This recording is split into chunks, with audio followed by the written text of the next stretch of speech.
Hello, I'm Meg Telfer, and I am discussing the 2014 HCA Code of Ethics, Section E, in regard to assessments.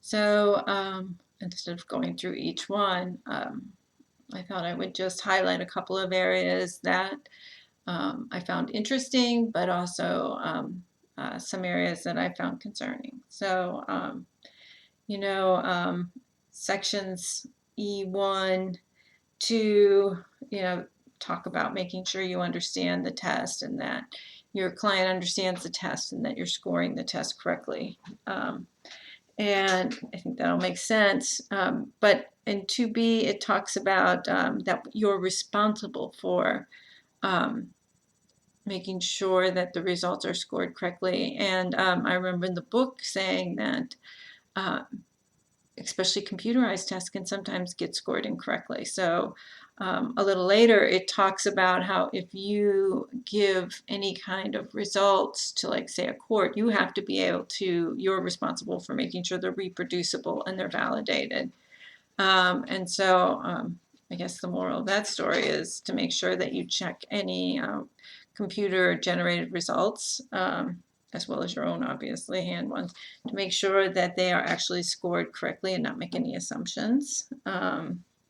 So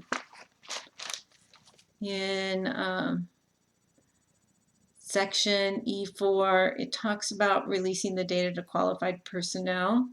And I'm not quite sure what to do with that comment. Who is qualified? I mean, like, a family practitioner is educated and he's a healthcare professional, but is he qualified to understand the results of a test? Once again, a lot of this I was like, they're very vague, and thank God for supervision. So that was one area, E4, that I thought was really lacking in direction. Same thing with diagnosis. It talks about making sure that you're taking cultural bias into account, and that you are taking in,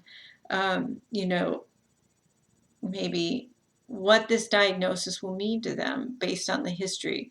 And I mean, I can think of some examples. And I certainly think in some cultures, some diagnoses are more unacceptable than others.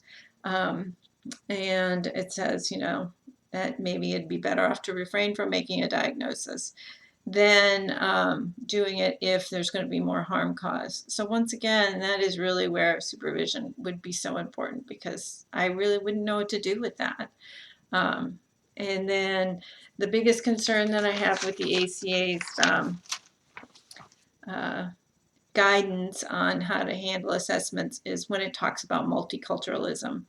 It talks about how if the norms are not the same as the client, that you interpret with caution. Well, I went and looked up some information on these tests, and 96% of them, according to one author, are done in Western, what they call weird population, Western, educated, industrialized, rich, democratic.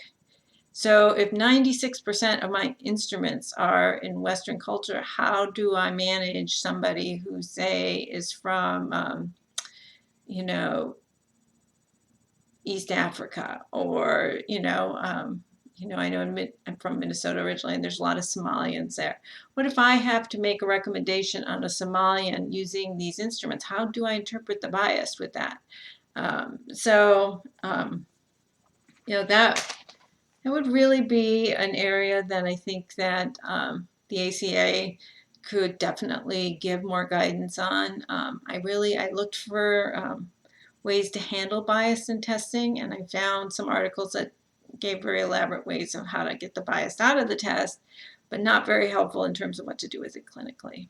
So anyway, that's my take on it. Thanks so much.